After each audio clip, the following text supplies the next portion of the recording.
अस्सलाम वालेकुम फ्रेंड्स। मैं अनमोल के सफ़र में आज है हमारा चौथा दिन और आप लोगों को भी पता चला होगा हम में क्या क्या चीज़ें ऐसी हैं जो हम सोचते थे कि यार ये तो सिर्फ हम में है, ये इनको कैसे पता। लाइक चीज़ें अज्यूम करना और अपनी एक अलग दुनिया बनाकर खुद को उसमें प्रिंसेस के तौर पर देखना और लोगों से बिल्कुल चिपकने वाला हो जाना। और मतलब मैंने इसमें अब तक जो लेसन्स में सीखा है ना कि सबसे पहले कि हम ना अपने पास्ट में रहते हैं। अच्छा, फिर मैंने सीखा कि ना हमारी अपनी एक दुनिया होती है, हम उसको बस समझते कि हम इसमें सबसे आला सबसे अच्छे हैं और हम लोग सारे हमारे इर्द गिर्द हैं। और तीसरे लेसन में हमने ये सीखा कि हम लोगों से मोहब्बत लेने के लिए क्रेजी हो जाते हैं, मतलब उनके पास चिपकते हैं, कोई हमें वैल्यू दे नहीं दे हम कहते हैं कि बस हम इनकी नज़रों में अच्छे ही बने रहे, अच्छे ही बने रहे, अच्छे ही बने रहे। जबकि हम ये नहीं सोचते कि हम सबकी नज़रों में अच्छे नहीं बन सकते। कोई हमें अच्छा समझेगा, कोई बुरा समझेगा और कोई हमें नॉर्मल बस 50-50 हाँ यार बस ठीक है ये है। तो हमें सबसे पहले खुद को वैल्यू करना आता है। तो बस देखिए 3 चैप्टर्स में हमने ये सीखा और अब चौथे चैप्टर में हम आते हैं और अब हमें पता चलेगा कि इसमें क्या है। मतलब जैसे जैसे हम लोगों के चैप्टर आगे बढ़ते जा रहे हैं तो हमें काफ़ी कुछ सीखने का मौका मिल रहा है। आज के लेसन में देखो क्या सीखते हैं हम और उसके बाद आप लोग अपना फीडबैक ज़रूर दीजिएगा। मतलब मैं बहुत ज़्यादा एक्साइटेड हो रही हूँ कि ओ आज क्या होगा, आज हमें क्या नया सीखने को मिलेगा। तो बस अब हम स्टार्ट करते हैं हमारा डे 4 यानी कि चौथा दिन।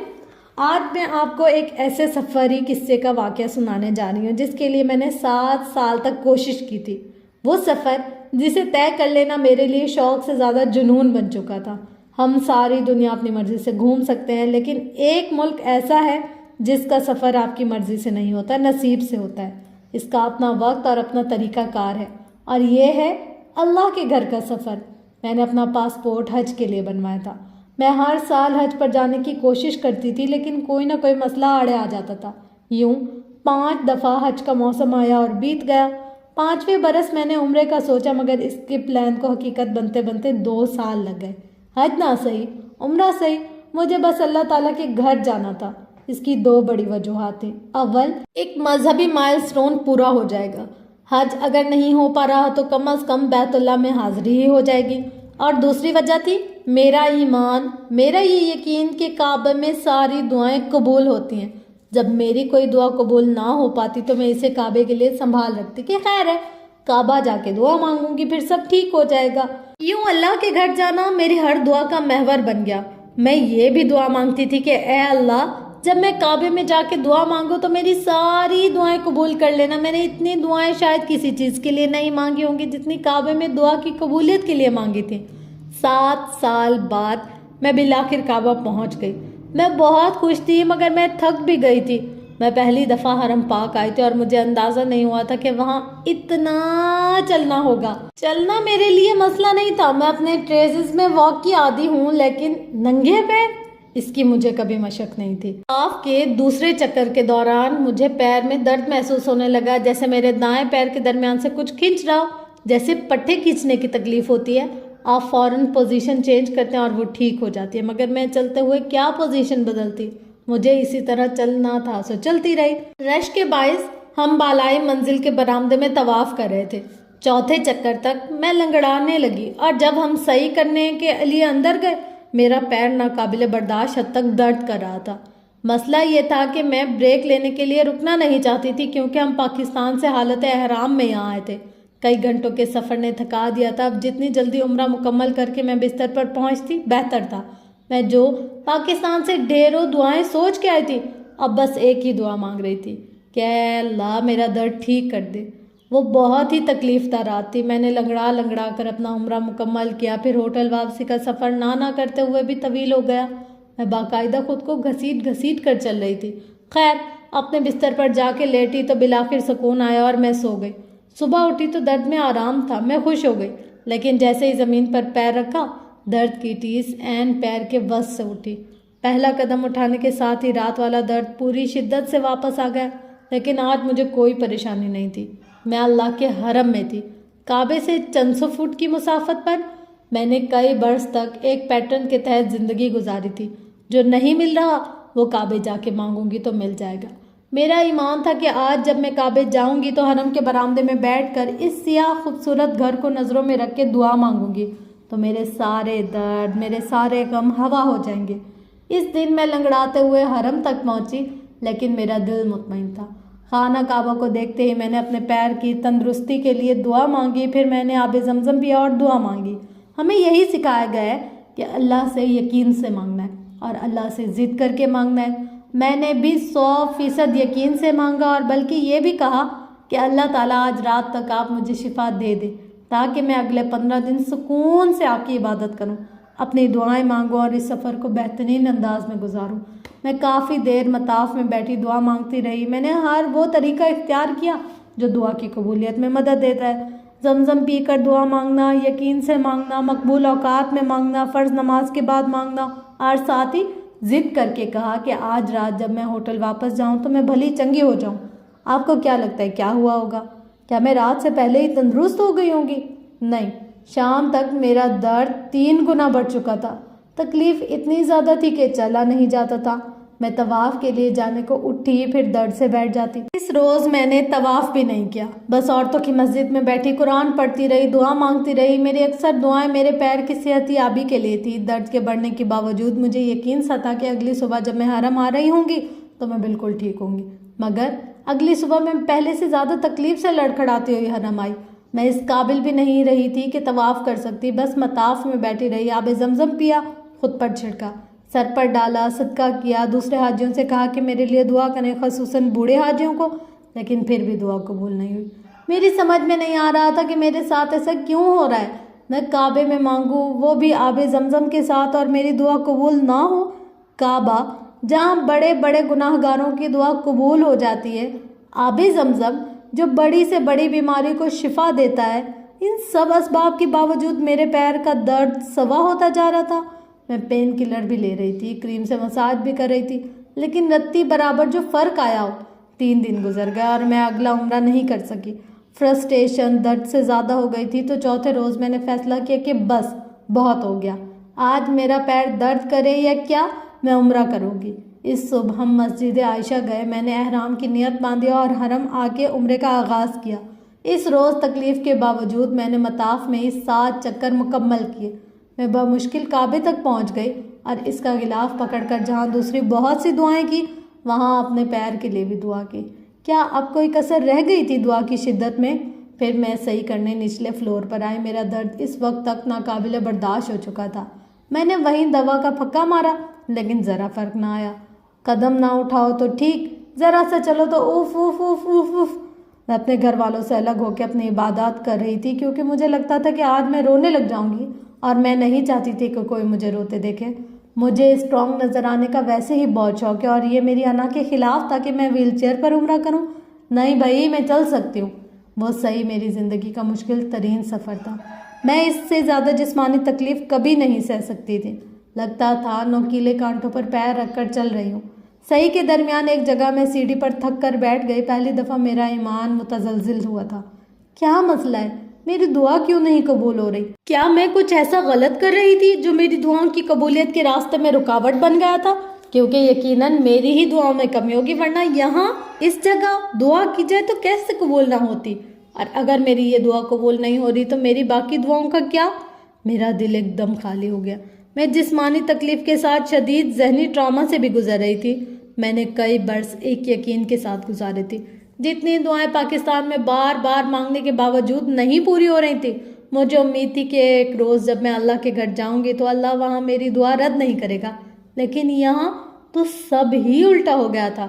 अपने दूसरे उम्रे के दौरान मेरे होंठों से ये 2 अल्फाज निकल रहे थे, अल्लाह ताला हील मी।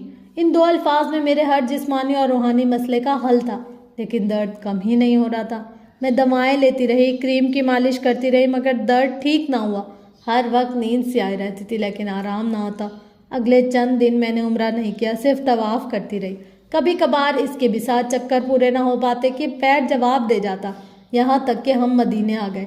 मदीने आके मैंने अपने कज़न को फ़ोन किया जो यूके में ऑर्थोपेडिक सर्जन है। इसने सुनते ही कह दिया कि तुम्हें प्लांटर फिशाइटिस हुआ है और तुम्हें रेस्ट की ज़रूरत है। तुमने कम से कम 2-3 दिन तक बिल्कुल नहीं चलना। मैंने दिल ही दिल में इसे शदीद बुरा भला कहा। आखिर मैं ये कैसे कर सकती थी? मैं मदीना होकर रोज़ा मुबारक पर हाजिरी ना दूँ। लेकिन इसने कहा कि अगर मैं 2 से 3 दिन रेस्ट कर लूँ तो मेरे बाकी दिन सुकून से गुजर सकते हैं, वरना हर रोज़ दर्द बढ़ता जाएगा। मैंने इसकी बात मान ली। मैं व्हील चेयर पर आ गई। व्हील चेयर पर मैं 3 दिन मस्जिद नबवी जाती रही। पैर का दर्द कम होने लगा, लेकिन इस इबादत का मज़ा ही नहीं आता था। फिर भी मैं बिलाखिर खुद को एक आखिरी उम्रे के लिए तैयार कर रही थी। अब हमने मक्का सिर्फ 2 दिन के लिए जाना था और फिर वापसी थी। अगर मैं अच्छा रेस्ट कर लूँ तो मैं कम अज़ कम एक आखिरी उम्रा दर्द के बगैर कर लूँगी। मक्का वापस जाने से एक दिन पहले मैं अपने पैरों पे मस्जिद नबवी गई। वो दिन मेरा ठीक गुजरा। मेरा पैर बहुत बेहतर था। इसे सिर्फ आराम ने बेहतर किया था। हल्का सा दर्द था, लेकिन ये बर्दाश्त था। मुझे मस्जिद नबवी में ज़्यादा चलना नहीं पड़ा था, सो मुझे लगा मैं बेहतर हो रही हूँ। मैं खुश थी। अपना तीसरा और आखिरी उम्रा तंदुरुस्ती से कर सकूँगी। मैंने खूब आराम भी किया, अच्छे ग़िज़ा भी खाए। मैं अपनी तवानाई इस आखिरी उम्रे के लिए बचा रही थी।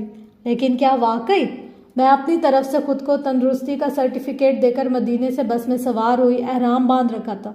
चंद घंटे बाद मैं मक्का में होंगी। मैं एक्साइटेड थी। मैं तंदुरुस्त महसूस कर रही थी। और सफ़र के ऐन बीच में एकदम से मुझे बुखार चढ़ने लगा। गला पिछली रात से ही ख़राब लग रहा था, लेकिन मैंने इग्नोर किए रखा। बस में जाने क्या हुआ, 2 घंटों के अंदर अंदर बुखार और फ्लू से मेरी हालत बुरी हो गई। रास्ते के लिए कोई बुखार की दवा भी नहीं रखी थी। सारी दवाएं पैर के दर्द के लिए थी। वो अब ठीक हुआ तो जिस्म का दर्द और बुखार, फ्लू। मैं वहीं बस में बैठे बैठे रोने लगी। अल्लाह ताला मेरे साथ ऐसा क्यों कर रहा था? मैं थी जो सब घर वालों से सब काम छुड़वा के इनको उम्रे के लिए लेकर आई थी। पेपर्स बनवाने से लेकर एक एक बुकिंग करवाने तक मैंने हर काम की जिम्मेदारी ली थी, ताकि कोई मसला दरपेश ना आए। और अब जब सब मज़े से अपने अपने उम्रे कर रहे थे, क्या मैं एक उम्रा भी तंदुरुस्ती से नहीं कर सकती थी? क्या हर दफ़ा मेरी तबीयत ख़राब हो जाना ज़रूरी था? मेरा कसूर क्या था? बहुत ही कोई बेबसी वाली कैफियत थी। ट्रॉमा अलग था। मैं इस रात मक्का पहुंचकर सीधी हरम नहीं गई, बल्कि होटल जाके नींद की दवा लेकर सो गई। अगली सुबह मैं उठी तो होटल में कोई नहीं था। सब ने रात में उम्रा कर लिया था और अब सब अपनी अपनी इबादत के लिए हरम जा चुके थे। आज मुझे हरम अकेले जाना था, मगर मैं वहीं बिस्तर पर लेटी सोचती रही कि मेरे साथ ये सब क्या हुआ है। मैं इतने साल से जिस हाज़िरी के लिए इतनी मुस्तरिब हो रही थी, इसमें अल्लाह ताला ने मुझे इतनी तकलीफ़ से क्यों गुजारा? अल्लाह ताला मेरे साथ ये क्यों कर रहा है? जब पैर कदरे बेहतर हुआ तो बुखार और फ्लू। कुछ गलत है इस सारी इक्वेशन में। कहीं तो गलती हो रही है। कुछ है जो मुझे समझना है। मैं अपने बारे में एक बात जानती हूँ, मेरे अंदर कई खामियां हैं, मेरी कई आदतें मेरे इर्द गिर्द के लोगों को नहीं पसंद, लेकिन एक खूबी मेरे अंदर है। मैं जब भी ज़िंदगी में हारती हूँ, मैं तन्हा बैठकर सेल्फ एनालिसिस ज़रूर करती हूँ। गलती कहाँ हुई है, मैं इस बात का सिरा पकड़ने की कोशिश ज़रूर करती हूँ। और वहीं होटल के बिस्तर पर लेटे लेटे मैंने ठंडे जहन के साथ सारे मामले पर गौर करना शुरू किया। अल्लाह ताला मुझसे नाराज़ नहीं है। वो मुझे हरम तक लेकर आया। इसने मुझे हाज़िरी का मौका दिया। यकीनन कुछ और है जो मेरा रब मुझे समझाना चाह रहा है। फिर एकदम से वहीं लेटे लेटे एक अजीब बात मेरे जहन में आई। ये एक इंकिशाफ ज़िंदगी के बारे में इस वक्त मेरे ऊपर हुआ था। शायद आप सोच रहे होंगे कि एक प्लान हम बनाते हैं और एक प्लान तकदीर बनाती है, वगैरह वगैरह टाइप कोई सबक मैं आपको देने जा रही हूँ। नहीं, बिल्कुल नहीं। बस एक लम्हे के लिए मुझे कुछ समझ में आ गया था। मैं उठी, वज़ू किया, दवाइयों का बैग निकाला, हर दवा की 2-2 गोलियां बाहर निकाली, pain killer, Panadol, flu tablet सब किए, फक्के मारे, पानी पिया और तन्हा बाहर निकली। कबूतर चौक पे चंद कदम चलने के बाद एहसास होने लगा कि कमज़ोरी बहुत है, लेकिन खैर है। मैंने रास्ते से 10 रियाल के अंगूर लिए, लेकिन बमुश्किल 2 अंगूर खा सकी। बाकी रास्ते में एक मांगने वाली औरत को दे दिए। मेरी तबीयत इतनी अजीब थी कि कुछ खाया नहीं जा रहा था, लेकिन मैं चलती रही। दवाओं का असर होने लगा और मेरे सारे दर्द कम होते गए। मैंने इस रोज़ काबे को देखते ही दुआ मांगी कि अल्लाह ताला, मैंने वो सबक सीख लिया है जो आपने मुझे दिया है। बस मेरा उम्रा होने दे अल्लाह ताला। उम्रे के दौरान मुझे तकलीफ़ ना देना, बाकी बाद में देखी जाएगी। उम्रा करते वक्त मैं तंदुरुस्त नहीं थी, लेकिन मुझे तकलीफ़ भी नहीं हो रही थी। पैर का दर्द क्या, मुझे अपने पैर भी महसूस नहीं हो रहे थे। मैंने जैसे तैसे उम्रा कर लिया और जैसे ही मताफ में काबे के सामने बैठी, सारे दर्द लौट आए। सर का दर्द, जिस्म का दर्द, पैर का दर्द, खांसी, छींकें, सब वापस आ गया। अगले रोज़ हम वापस पाकिस्तान आ गए। आज इस उम्रे को 1.5 बरस गुजर चुका है, लेकिन मेरे पैर का दर्द अभी तक ठीक नहीं हुआ। शुरू में वो रेस्ट से बेहतर हो गया था, लेकिन आजकल फिर से वापस आ गया। सो अब मैं फिजियोथेरेपी करवा रही हूँ, जिससे उम्मीद है कि 1-2 माह में वो ख़त्म हो जाएगा। मगर जो सबक मैंने सीखा वो आज तक भी मेरे साथ है। वो क्या था? कुछ देर के लिए मेरी कहानी को रोक के आपकी कहानी की तरफ वापस आते हैं। अगर आप मेरी तरह हैं तो आपका अल्लाह से बहुत से मजबूत राब्ते दुआ की सूरत में होता है। आपको लगता है कि दुआ हर चीज़ बदल सकती है या आपके हालात ठीक कर सकती है। आप शदीद उदास होते होंगे या किसी चीज़ की तड़प आपको बेचैन करती होगी तो आप अल्लाह से दुआ मांगते होंगे, कभी रो के, कभी रोए बगैर, कभी यकीन के साथ, कभी आंसुओं के साथ। लेकिन कुछ दुआएं कबूल नहीं होती। क्या आपकी भी कोई ऐसी दुआ है जो कबूल नहीं हो रही? एक शय जिसे आप दिन रात अल्लाह से मांग रहे हैं, जिसकी कमी आपको उदास रखती है, वो एक शय आपके हालात बदल सकती थी, लेकिन वो आपको नहीं मिलती, आपके हालात नहीं बदलते। कभी कभी आप थक के दुआ मांगना छोड़ देते। ऐसा नहीं है कि आपको दुआ पर यकीन नहीं रहा, बस आप इसे मांगने की हिम्मत नहीं रही। आप कॉम्प्रोमाइज़ कर लेते कि ये मेरे लिए नहीं है, मुझे नहीं मिलेगा। सो आप इस शय के बगैर रूखी पीकी ज़िंदगी गुजारने लगते हैं। या आप ये सोचते हैं कि मैं ऐसा क्या गलत कर रहा हूँ जो ये दुआ कबूल नहीं हो रही। ना मैं हराम खा रहा हूँ, ना मेरी बातों में कोई कमी है, मैं कबूलियत के आला तरीन औकात में दुआ मांग रहा हूँ। फिर शायद यही वजह होगी कि वो शय मेरे लिए अच्छी नहीं है।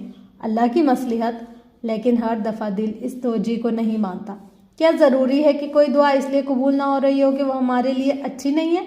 मुझे बताएं, उम्रा करने के लिए मेरे पैर की तंदुरुस्ती मेरे लिए कैसी अच्छी नहीं हो सकती थी? अल्लाह ताला चाहता तो इसे मेरे लिए अच्छा बना देता। अल्लाह चाहे तो आपकी महबूब शय या शख्स आपके हक़ में अच्छा हो जाए, लेकिन फिर भी वो ना मिले तो बंदा क्या करे? अब आते हैं इस सबक की तरफ जो इस वाक़ये से मैंने सीखा। आपने स्कूल की साइंस में केमिकल रिएक्शन के बारे में पढ़ा होगा कि कैसे एक केमिकल को दूसरे में उंडेला जाए, दोनों मिलकर कोई नई चीज़ बनाते हैं, लेकिन बास केमिकल आसानी से नहीं घुलते मिलते। सो एक छोटी सी चीज़ इनके अंदर डाली जाती है जो इनको तेज़ी से आपस में मिला देती है। इस चीज़ को कैटलिस्ट कहते हैं। या अगर आपको साइंस ज़्यादा याद नहीं तो कभी चने पकाए हैं आपने? चने सख्त होते हैं तो पानी में उबलते नहीं हैं। इनको नरम करने के लिए हम मीठा सोडा डाल के इन्हें उबालते हैं, यूँ वो जल्दी गलते हैं और इनका कच्चापन भी ख़त्म हो जाता है। ये मीठा सोडा एक कैटलिस्ट होता है। सो कैटलिस्ट वो शय है जो किसी अमल को तेज़ करने में मदद दे। और दुआ क्या होती है? ये चने, पानी, आग जैसी नहीं होती। दुआ कैटलिस्ट होती है। दुआ मीठा सोडा होती है जो एक अमल को तेज़ करती है, लेकिन सिर्फ दुआ मांगने से चने नहीं गलते।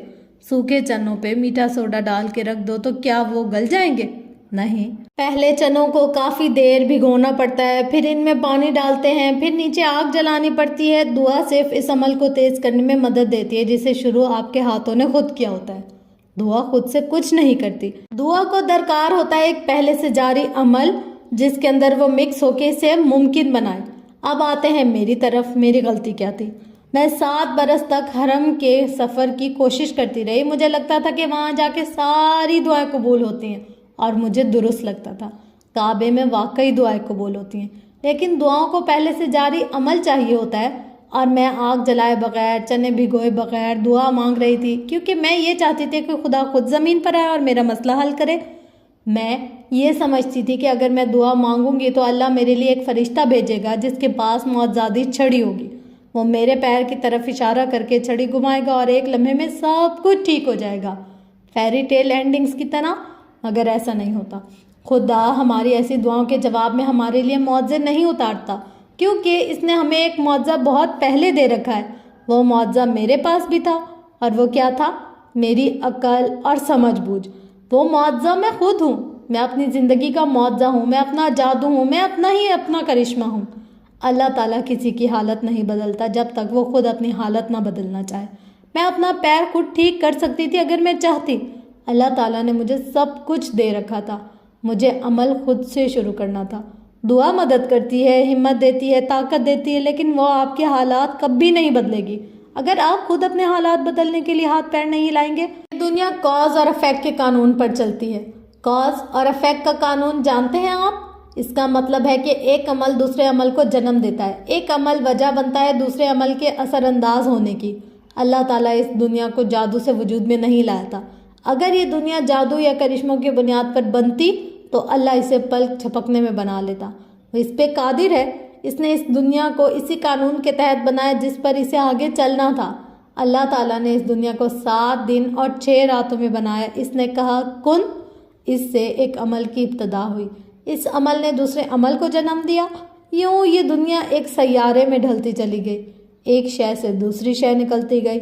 अगर हमने इस दुनिया में रहना है तो इसके कानून के मुताबिक रहना है। यहाँ चुटकी बजाने से कुछ नहीं होता। जितना पेचीदा काम इतना ही वक्त और कोशिश। अब आप दिल पर हाथ रख के खुद से पूछे कि आपको इस वक्त सबसे ज़्यादा किस चीज़ की ख्वाहिश है? अपने हालात के बदलने की?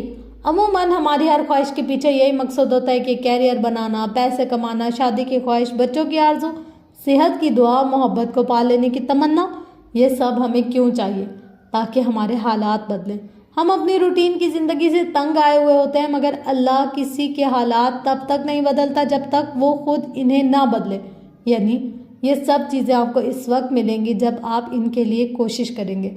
आप अमल का आगाज़ करें, प्रोसेस शुरू करें, फिर दुआ को इसमें उंडेल दें तो प्रोसेस आगे बढ़ेगा। लेकिन सारी बात कोशिश से शुरू होगी।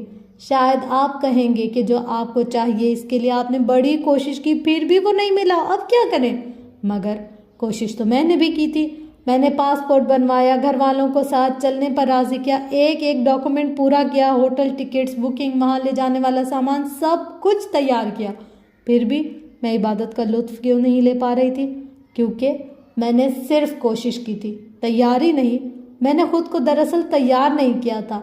मैं अपना सबसे बड़ा मुआवजा खुद हूँ। मुझे अल्लाह ताला ने अकल दे रखी थी। मैंने सुन भी रखा था कि उम्रे पर बहुत चलना पड़ता है। मुझे कई माह पहले से वॉक की आदत डालनी चाहिए थी ताकि मैं इस मशक्क़त के लिए तैयार हो सकूँ। अगर मैं खुद को तैयार करती तो मुझे खुद ब खुद मालूम हो जाता कि मेरे पैर और जूतों की कमज़ोरी क्या है। मुझे पैरों के लिए इन सोल्स लेने चाहिए थे जो मेरे तलवों को सपोर्ट देते हैं। मुझे विटामिन डी मुसलसल लेना चाहिए था ताकि मुझे ऐसे मसले ना हो। मुझे फ्लू शॉट्स लगवाने चाहिए थे। मैंने जब होटल की बुकिंग की तो मुझे मालूम होता कि वो काबे से कितने किलोमीटर के फासले पर है।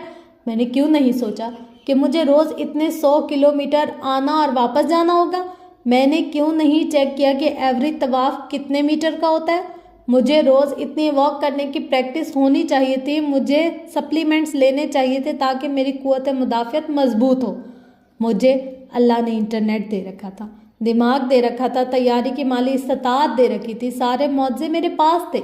अब मैं काबे के सामने खड़ी अल्लाह से किस मुंह से शिकवा कर सकती थी कि आप मेरे पाँव के साथ ऐसा क्यों कर रहे हैं? ऐसे में आपके ख़्याल में अल्लाह मुझे कैसे देख रहा होगा कि ये क्या चाहती है?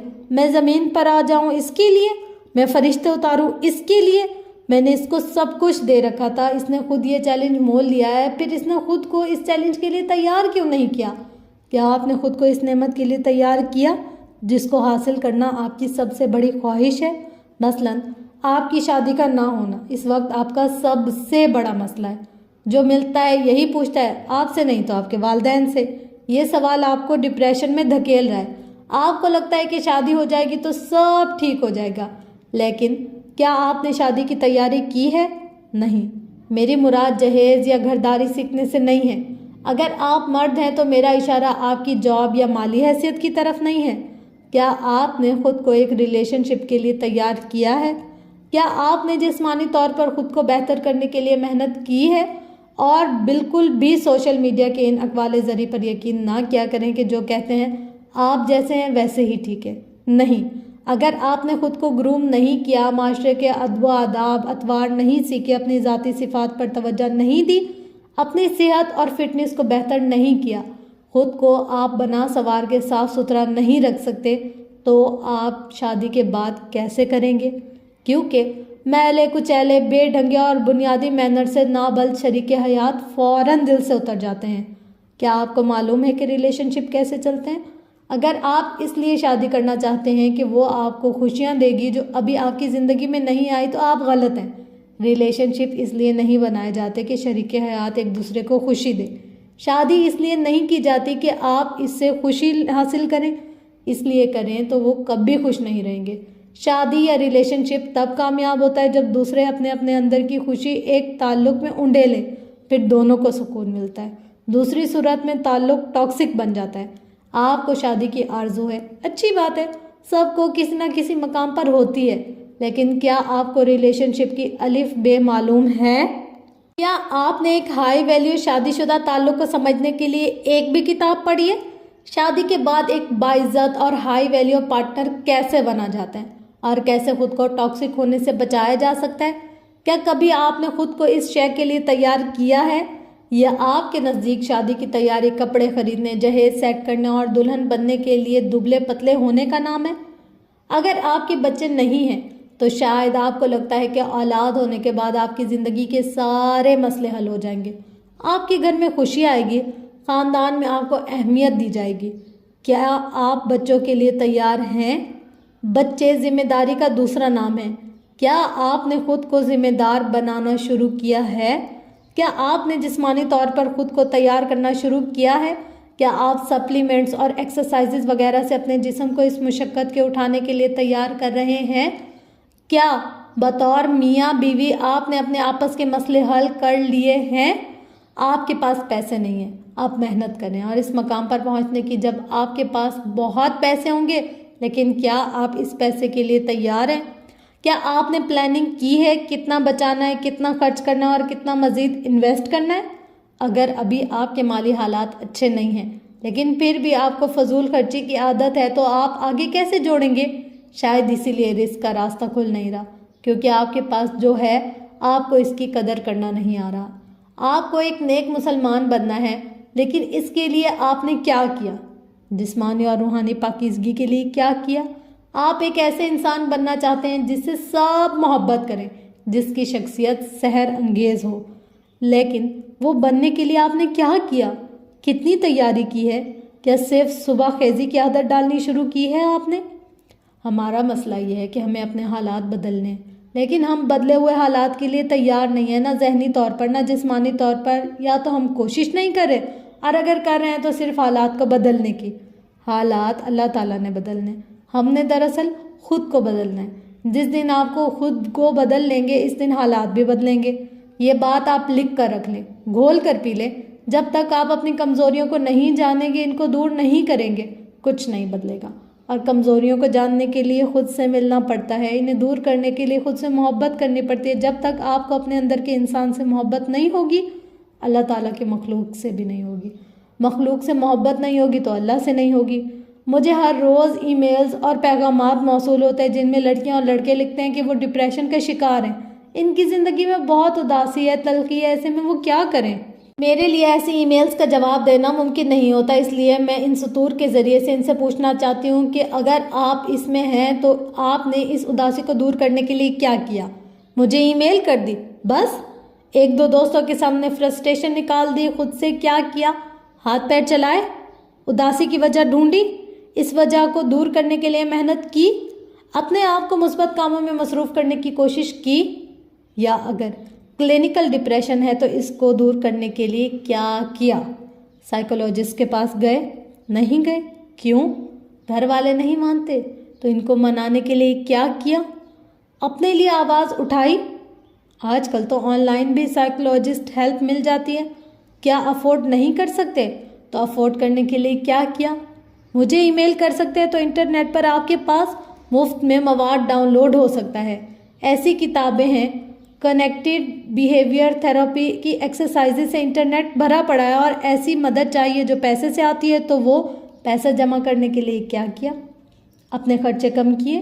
कुछ ऐसा किया आपने सिवाय अपने दोस्तों से मुफ्त की काउंसलिंग मांगने के? मुझे ईमेल करना या अपने दोस्तों को घंटा घंटा अपने मसाइल की दास्तान सुनाना इस मसले का हल नहीं है। मदद मांगना इस मसले का हल नहीं है। आप मुआवजे भी खुद हैं, अपनी जादू की छड़ी भी खुद हैं। आपके फैसले ही आपकी ज़िंदगी को बदलेंगे। आपकी सबसे बड़ी दुआ शायद इस वक्त कबूल होगी जब आप इसके लिए तैयार होंगे। नए हालात की तैयारी के लिए पुरानी रूटीन को तोड़ना होता है। आपको कुछ नया करना होगा, कुछ ऐसा जो आप पहले नहीं करते थे। दुनिया कार्स और इफेक्ट्स पर चलती है। हर अमल से नया अमल निकलता है। हर फैसला आपके रास्ते को किसी एक तरफ मोड़ देता है। आज आप जब इस किताब को बंद करें तो इस बात को याद कर लें कि आपको जो भी चीज़ चाहिए इसके लिए आपने आज से तैयारी शुरू करनी है। अपनी रूटीन में नई चीज़ों को शामिल करें। Exercise, walk, yoga, self grooming और वह तमाम चीज़ें जो खुद से मोहब्बत के दायरा कार में आती हैं और जो आप आगे इस किताब में भी पढ़ेंगे, इन चीज़ों को अपनी ज़िंदगी में शामिल करें। आज आपने कोई नई आदत नहीं सीखनी, बल्कि नई आदत सीखने का अहद खुद से लेना है। इस किताब के हर बाब में आपको हर रोज़ अपनी ज़िंदगी में शामिल करने के लिए एक छोटी सी चीज़ सिखाई जाती है। आज का बाब आपको इस तब्दीली के लिए राज़ी करने को लिखा गया है। आपके हालात सिर्फ तब बदलेंगे जब आप अपनी ज़िंदगी में नई आदत और नए आदाब को दाखिल करेंगे। क्या आप इसके लिए तैयार हैं? नई चीज़ें अपनाने का ख्याल इंसान को सबसे पहले खौफ दिलाता है। आपको भी सोच के खौफ ही आएंगे, मगर आप किस बात से डरते हैं कि कहीं ये नई चीज़ आपकी ज़िंदगी को अलट पलट ना कर दे? आपको क्या मालूम कि आपकी ज़िंदगी अलट जाने के बाद पहले से खूबसूरत नहीं हो जाएगी? तो चलते हैं आज के सवालात की तरफ। उससे पहले हम अपने आप से और मैं आपसे ये सवाल करती हूँ, मतलब ये सवाल मेरा अपने आप से भी है और आप लोगों से भी है कि जैसे निम्रा अहमद ने कहा कि वो हर दुआ को इसलिए डिले कर देती थी कि काबे में जाएंगी और फिर कबूल होगी और ये वाला परफेक्ट टाइम होगा दुआ के कबूल होने का। पर मुझे पता है क्या लगता है कि हम लोग दुआ करते जाते हैं और दुआएं जमा होती रहती हैं। जब हमारे पास ऐसे अल्लाह ताला को लगता है कि अब ये बंदा इस काबिल हो गया ना, तब दे देता है। और यही इनके लेसन में भी था कि जब हम इस काबिल हो जाते हैं तो हमारी दुआएं कबूलियत की रुख में हमारे पास वापस पलट आती हैं। लेकिन सबसे बड़ी जो हमारी जीत होती है ना, हम उस वक्त खुद को नेगेटिव होने से बचाएं। जैसे मैं हूँ ना, अगर मैं दुआ मांग रही और मेरी कबूल नहीं हो रही, मैं सोचती हूँ यार मैं अल्लाह ताला को पसंद नहीं हूँ, मैं बहुत बुरी हूँ, मेरी दुआएं कबूल नहीं हो रही, ये वो फलां। तो अब मैंने आज इस लेसन से ये सीखा कि अगर कोई दुआ कबूल नहीं भी हो रही ना, तो ख़ुद को इस काबिल बनाओ कि वो दुआ कबूल हो, बजाय इसके कि ये सोच लो कि यार अल्लाह हमारी दुआ कबूल नहीं कर रहा, अल्लाह हमसे नाराज़ है, अल्लाह हमारी बात नहीं सुनता, अल्लाह हमें मतलब हम बहुत मजलूम हैं। ये नहीं बोलना। चलो जी, अब आते हैं आज के सवालात के ऊपर। तो सवाल नंबर 1 है, ज़ाती ज़िंदगी के लिहाज से आपकी सबसे बड़ी ख्वाहिश क्या है? ये बहुत दिलचस्प सवाल है और ये ना मेरी ख्वाहिश टाइम से चेंज होती रहती है, कभी क्या खैर।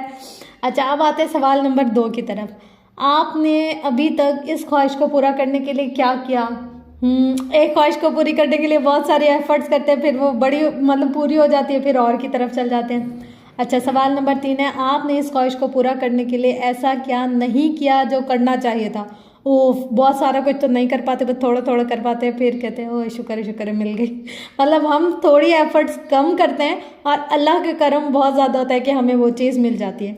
सवाल नंबर 4 है, जो काम आप अभी तक नहीं कर सके वो किसी रुकावट के बाइस नहीं कर सके?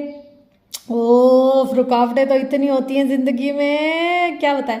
अच्छा, इस रुकावट डालने वाली शय, आदत, सुस्ती को दूर करने के लिए आपको क्या करना चाहिए? बहुत ही ज़बरदस्त। अच्छा, सवाल नंबर 6 है, जॉब, वर्क लाइफ, तालीम के हवाले से आपका सबसे बड़ा गोल क्या है? क्या था? अच्छा, सवाल नंबर 7, आपने अभी तक इस गोल को पूरा करने के लिए क्या किया? सवाल नंबर 8, आपने इस गोल को पूरा करने के लिए ऐसा क्या नहीं किया जो करना चाहिए था? सवाल नंबर 9, जो काम आप अभी तक नहीं कर सके वो किस रुकावट के बाइस नहीं कर सके? और सवाल नंबर 10, इस रुकावट डालने वाली शय, आदत, सुस्ती को दूर करने के लिए आपको क्या करना चाहिए? और उसके बाद एक छोटी सी एक्सरसाइज दी है, यानी कि आज की मशक, एक गहरी सांस अंदर खींचें और इसे 3 सेकंड के लिए रोकें, फिर इसे इतनी ज़ोर से खारिज करें कि आपको अपना सांस सुनाई दे। इस तरह 10 गहरे सांस लें। हर सुबह उठ के ये मशक 1 दफ़ा किया करें। जब आप परेशान हो या किसी चीज़ पर ओवरथिंक कर रहे हो, तब इस मशक को दोहराने से आपको खुद पर काबू पाने और रिलैक्स होने में मदद मिलेगी। तो जी जनाब, कौन कौन अमल करने वाला है इस पर वो ज़रूर बताइएगा, और आज की जो हमारा लेसन है उसके लिहाज से आपका जो फीडबैक है वो ज़रूर दीजिएगा।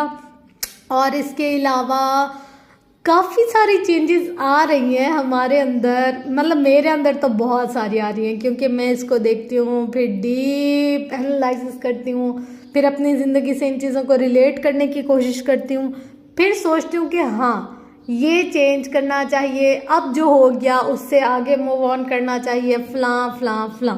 पहले ना ऐसा होता था कि मैं स्टक हो जाती थी चीज़ों में, और अब कोशिश कर रही हूँ, मतलब हुआ नहीं है पूरा, लेकिन फिर भी कोशिश करती हूँ कि यार स्टक ना हूँ और इन चीज़ों को ओवरकम कर लूँ।